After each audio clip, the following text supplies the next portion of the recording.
Selamat malam Bapak Mbah Kung ya panggilannya ya. Mbah Kung. Semua teman-teman yang ada di bidang seni mungkin di Kabupaten Sampang pasti kenal dengan Mbah Kung, dengan Dr. Andes Khairul Alwan. Dan juga malam hari ini sahabat salsa telah hadir juga Cak Udin atau Bapak Muhammad Saifuddin SOS. Selamat malam Bapak.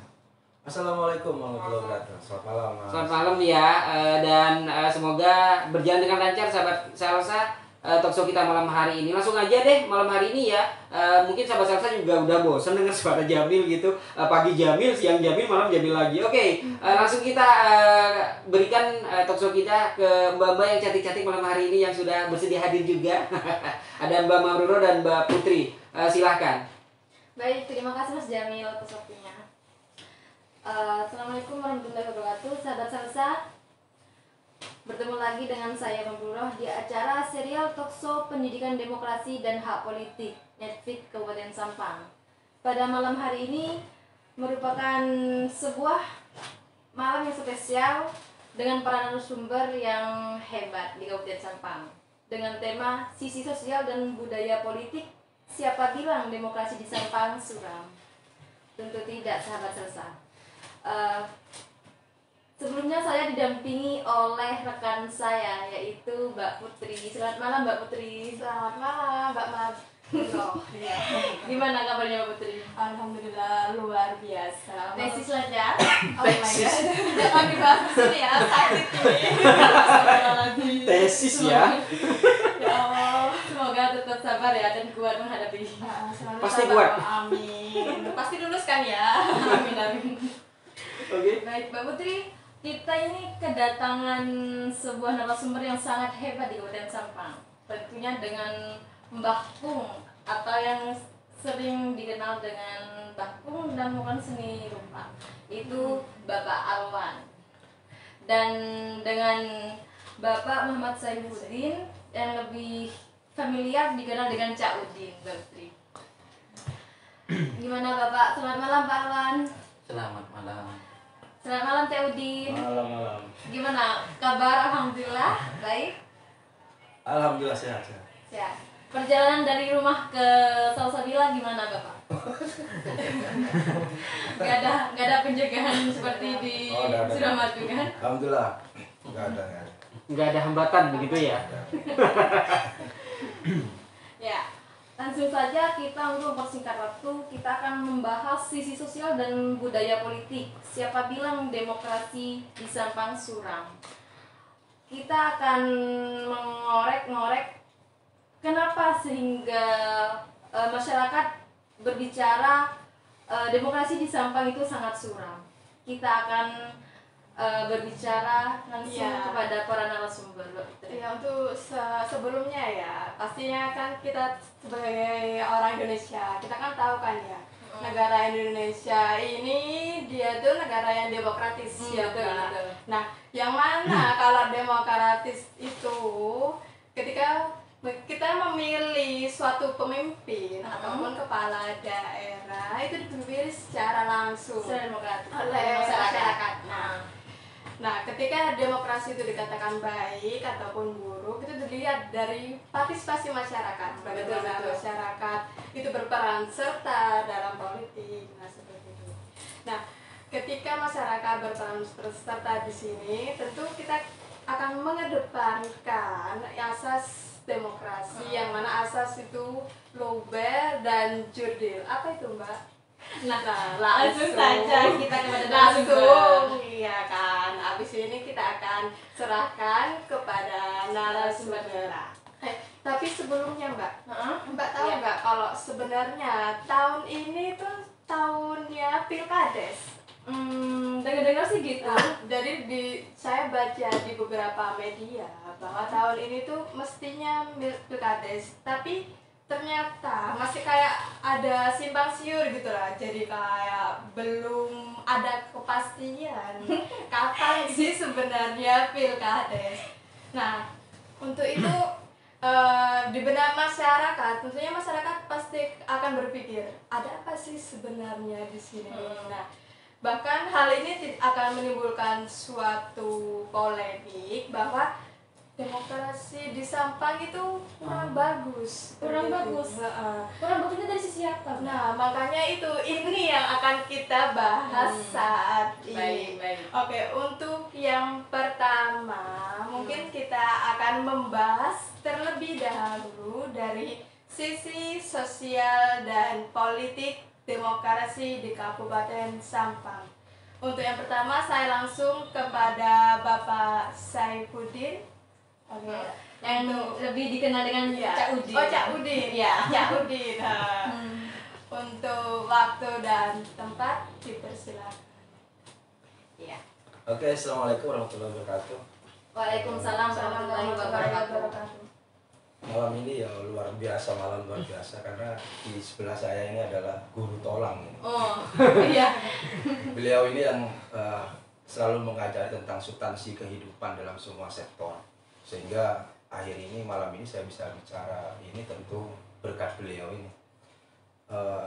Kalau bicara tentang sisi sosial politik, kalau bicara tentang sisi sosial dan politik adalah dari tahun ke tahun, dari periode dari era ke era di Kabupaten Sampang tentu mengalami sebuah kemajuan yang luar biasa.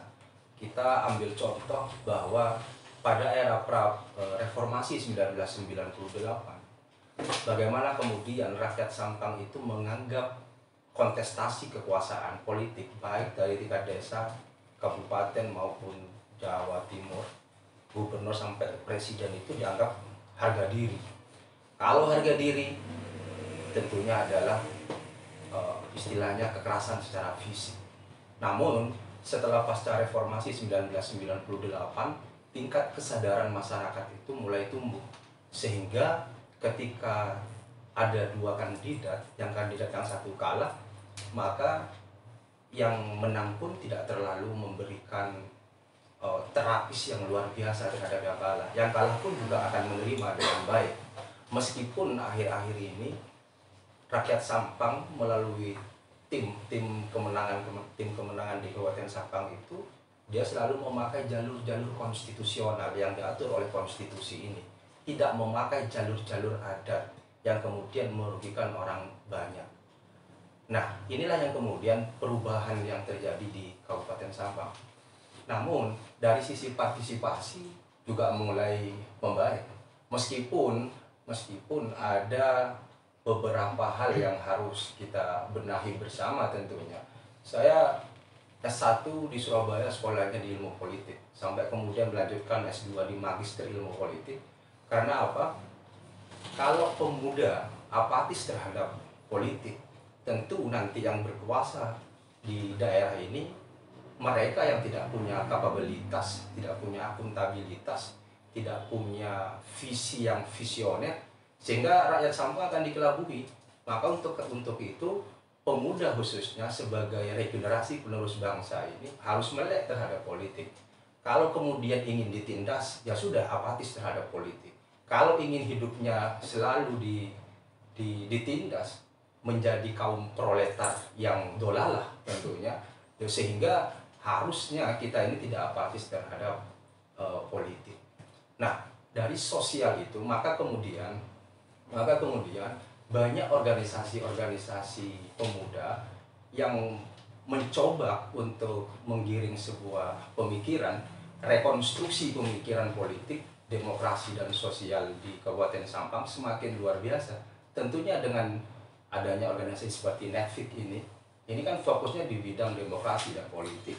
Maka bagaimana kemudian organisasi-organisasi itu memberikan edukasi yang baik, edukasi yang konstruktif kepada masyarakat, sehingga rakyat itu bukan hanya memilih atas dasar dia punya uang atau tidak gitu kan. Karena kalau dalam teori politik ada 3 hal yang harus kita ketahui pemilih di Indonesia, khususnya di Sampang. Ada 3. Yang pertama adalah rational choice, yang kedua itu adalah pemilih yang rasional, kemudian yang ketiga adalah pemilih yang ideologis. Nah, 3 kategori ini di Sampang lebih didominasi oleh pemilih yang transaksional. Nah, inilah yang harus kita benahi bersama-sama tentunya. Kalau kemudian memilih karena atas dasar transaksional, maka tidak bisa Sampang ini bisa diajak untuk maju. Tetapi kalau dikatakan bahwa Sampang selalu jelek, tidak. Karena memang Sampang selalu memunculkan isu-isu yang tidak ada di dalam konstitusi ini sehingga bisa diajukan dalam konstitusi dalam pembuatan rancangan undang-undang yang baru. Banyak sekali. Nah, tadi Mbak Moderator menjelaskan bahwa tentang Pilkades ini akan menjadi isu nasional. Satu-satunya kabupaten yang kemudian tidak akan menyelenggarakan Pilkades di Indonesia ini, di Madura khususnya, itu adalah Sampang. Namun sampai detik ini saya juga sebagai sekretaris Partai Demokrat yang memang praktisi di politik, belum ada sih kejelasan apakah itu dilanjutkan atau tidak.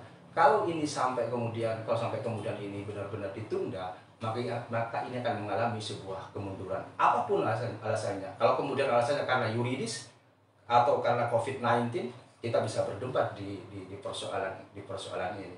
Atau kalau kemudian alasannya tentang politik, karena politik adalah seni kemungkinan, mungkin besok bisa merah, mungkin bisa putih, mungkin bisa hitam.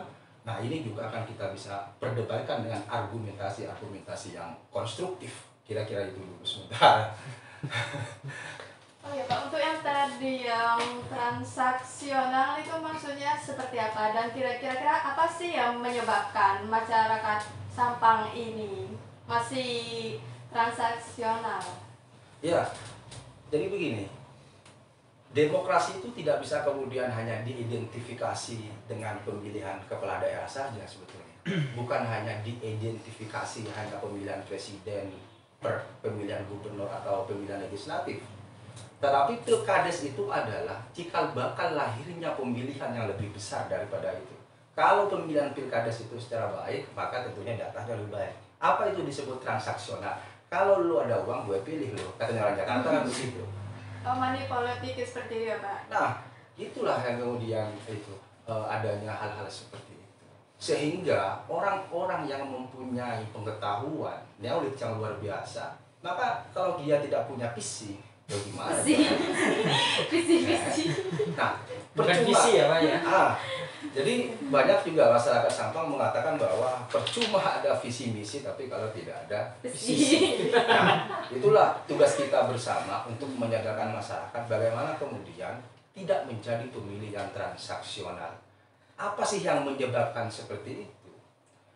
Ada dua faktor sebetulnya. Faktor pertama karena memang kalau yang dipilih itu tidak secara transaksional, sehingga ketika menjadi DPR, bupati, menjadi kepala desa, sehingga lupa dengan rakyat. Sehingga rakyat hari ini balas dendam. Percuma gue pilih secara ideologis, ya kan? Percuma dipilih secara rasional, tapi kalau kemudian dia tidak ingat kepada rakyatnya, sehingga rakyat ya sudahlah, yang penting lu mau suara gue jual suara gue. Jadi gitu kayak saling menguntungkan gitu ya Pak. Nah, jadi saya memilih Anda dan Anda dapat kerjaan ya, seperti itu. simbiosis mutualisme yang tidak baik dan seperti itu. Yang tidak baik. Masyarakat di Sampang ini kan dipengaruhi oleh tokoh-tokoh masyarakat seperti tojing, tokoh bajing seperti gitu Pak. Dan tokoh agama juga pasti mempengaruhi tentang demokrasi di Sampang. Nah, itu bagaimana untuk merasionalkan politik? Tidak bisa disalahkan adanya tojing, ada Thomas ataupun Toto yang lain. Itu tidak bisa disalahkan karena memang itu lahirnya dari local wisdom, gitu kan. Apalagi budaya kita ini memang budaya yang luar biasa pengagumannya terhadap tokoh-tokoh tersebut. Tidak bisa disalahkan. Tapi kalau kemudian rakyat itu berkiblat kepada tojing Thomas yang tidak konstruktif, yang tidak hasanah, nah ini yang menjadi persoalan yang sangat besar.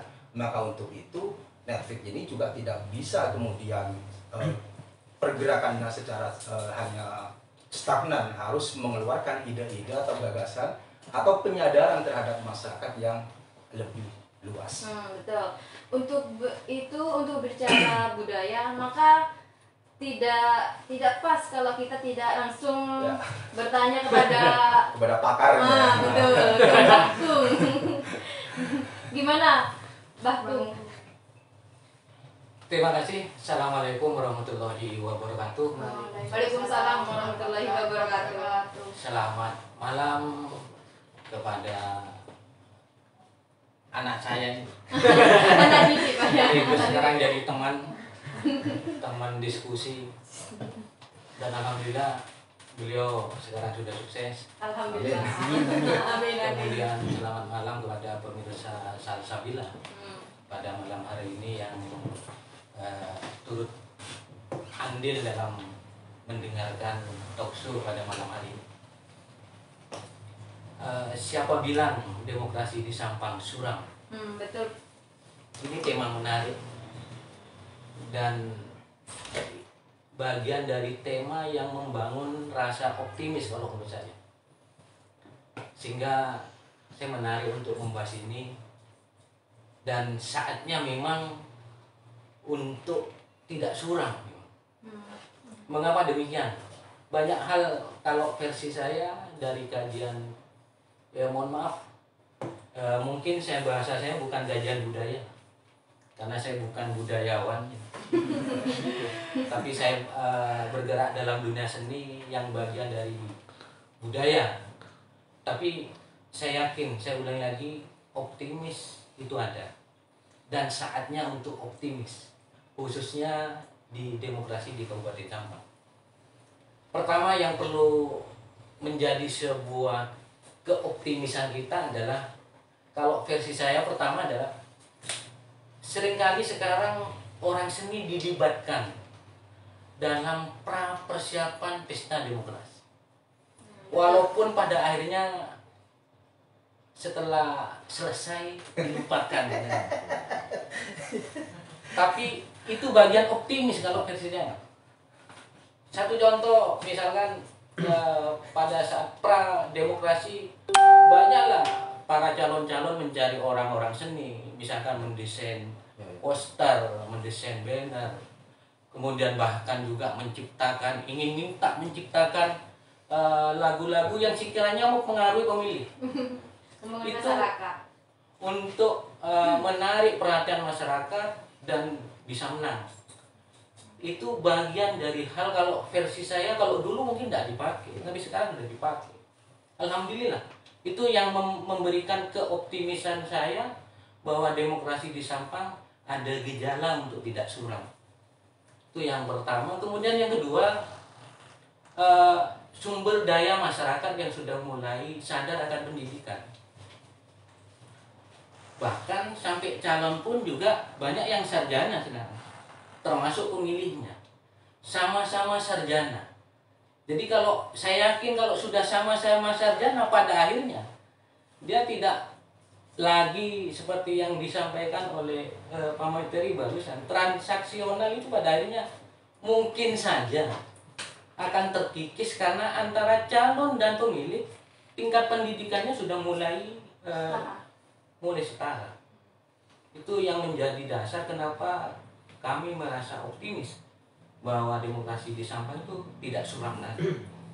Kemudian yang ketiga, yang tidak kalah pentingnya di sini, karena masyarakat Sampang sudah seringkali mengikuti pelaksanaan pesta demokrasi.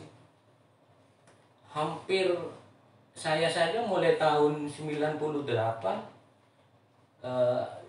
pemilihan presiden sekian kali, kemudian pemilihan gubernur juga sekian kali, banyak. Dan dengan terbiasanya pada akhirnya, kalau versi saya, walaupun di awal-awal seringkali menggunakan jalur serangan fajar. Serangan fajar itu bagaimana, Bagong?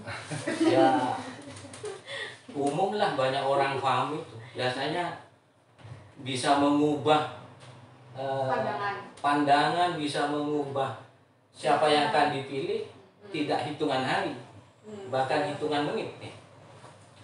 Suatu saat nanti saya yakin ada kalanya masyarakat sadar bahwa hal itu tidak dibutuhkan, karena saking terbiasanya ada serangan itu, kemudian dibuktikan pada saat pelaksanaannya, pada saat calon yang terpilih dalam hal melaksanakan jabatannya ternyata masyarakat itu baru sadar, maka suatu saat nanti saya yakin masyarakat akan punya perasaan senasib dan sepenanggungan bahwa serangan fajar itu ternyata merugikan.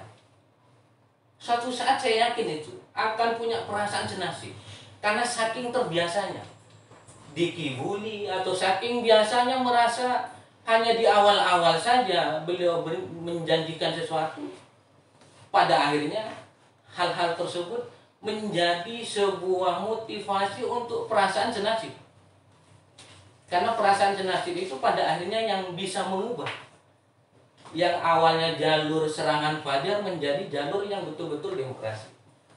Kemudian yang keempat, yang meyakinkan saya bahwa demokrasi di Sampang pada akhirnya menjadi sebuah demokrasi yang betul-betul demokrasi, ini sudah jalan sebenarnya. Sudah banyak atau sudah ada yang melaksanakan kegiatan pesta demokrasi yang betul-betul demokrasi. Cuma sementara ini, kalau versi saya adalah yang betul-betul demokrasi itu ya pada saat ada pemilihan ketua OSIS. Ada pemilihan berarti Pak. Jadi pada saat pemilihan ketua OSIS itu memang betul-betul pemilih memperhatikan visi dan misi daripada calon. Dan tidak ada transaksional. Kemudian yang kedua itu adalah pada saat pemilihan ketua RT. Ketua RT. Betul-betul demokrasi. Itu yang meyakinkan saya. Karena apa? Karena saya ulang lagi, ini sudah ada bukti dua bahwa ternyata ada kegiatan pesta demokrasi di Sampang ini atau mungkin saja di Indonesia yang betul-betul demokrasi, walaupun sementara ini masih pada batasan pemilihan ketua OSIS dan pemilihan RT. Jadi saya kira demikian untuk sementara. Jadi bisa dikatakan ya Pak, kalau demokrasi di Kabupaten Sampang ini masih belum berjalan bagus atau sebagaimana mesti. Sudah mulai berproses untuk jadi bagus. Berusaha untuk Iya. jadi lebih bagus Iya. daripada sebelumnya. Dan budaya itu tidak akan menjadi bumerang bagi masyarakat. Saya kira budaya itu bahkan menjadi sebuah tahapan untuk membangun tentang budi pekerti daripada masyarakat. Makanya orang yang paham, orang yang kemudian menghargai tentang sebuah seni itu adalah pada akhirnya dia menjadi orang yang betul-betul paham tentang apa itu arti kehidupan. Kita juga dapat pencerahan Pak. Ya benar sekali, ini mulai sedikit banyak pandangan ya tentang demokrasi yang ada di Kabupaten Sampang. Betul sekali Mbak Putri. Untuk sahabat Salsa yang ingin bertanya, disimpan dulu ya nomor WA-nya 0813333191 via telepon atau WA. Break lagu dulu dari sahabat Salsa. Saya akan kembalikan lagi pada Mas Jamil. 94,1 Salsa Bila FM, radionya orang Madura. Sahabat Salsa, kita putar dulu satu single atau dua single sahabat Salsa untuk menyela topik kita malam hari ini tentang pendidikan demokrasi dan hak politik, kerjasama antara Netfit dan Salsa Bila FM. Tetap stay tune di sini di Salsa Bila FM.